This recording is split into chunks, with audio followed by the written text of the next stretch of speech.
Isus vie Christus ebshiri emefnuti.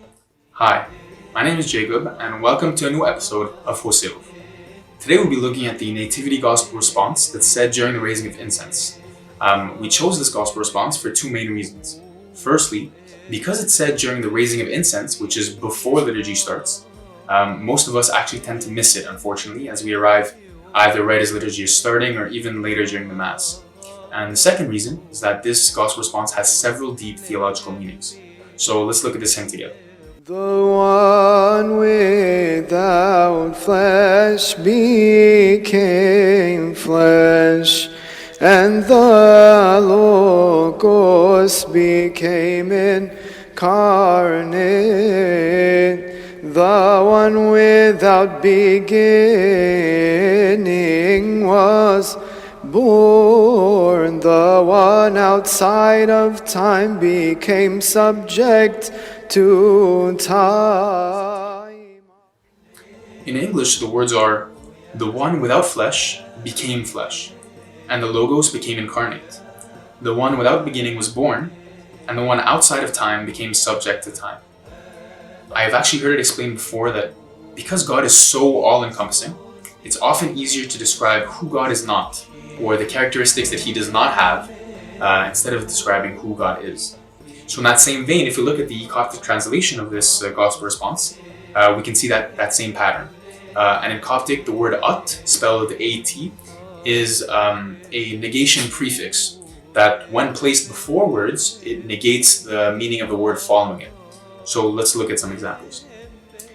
Pi ut sarex, meaning without flesh, or pi ut arshi, meaning without beginning, or even pi ut seyu, which means not contained within or outside of. So following later in the hymn, ekronos, in total it means not contained within time.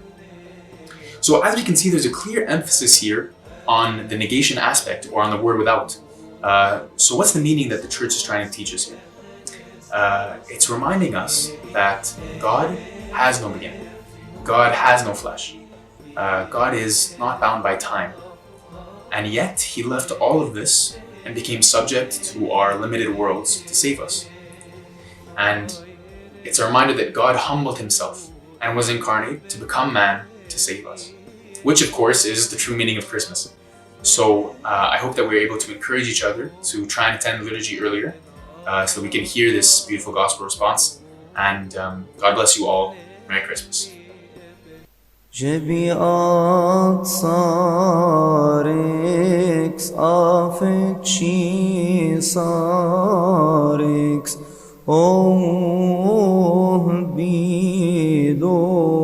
bidos afechthaibi atarshi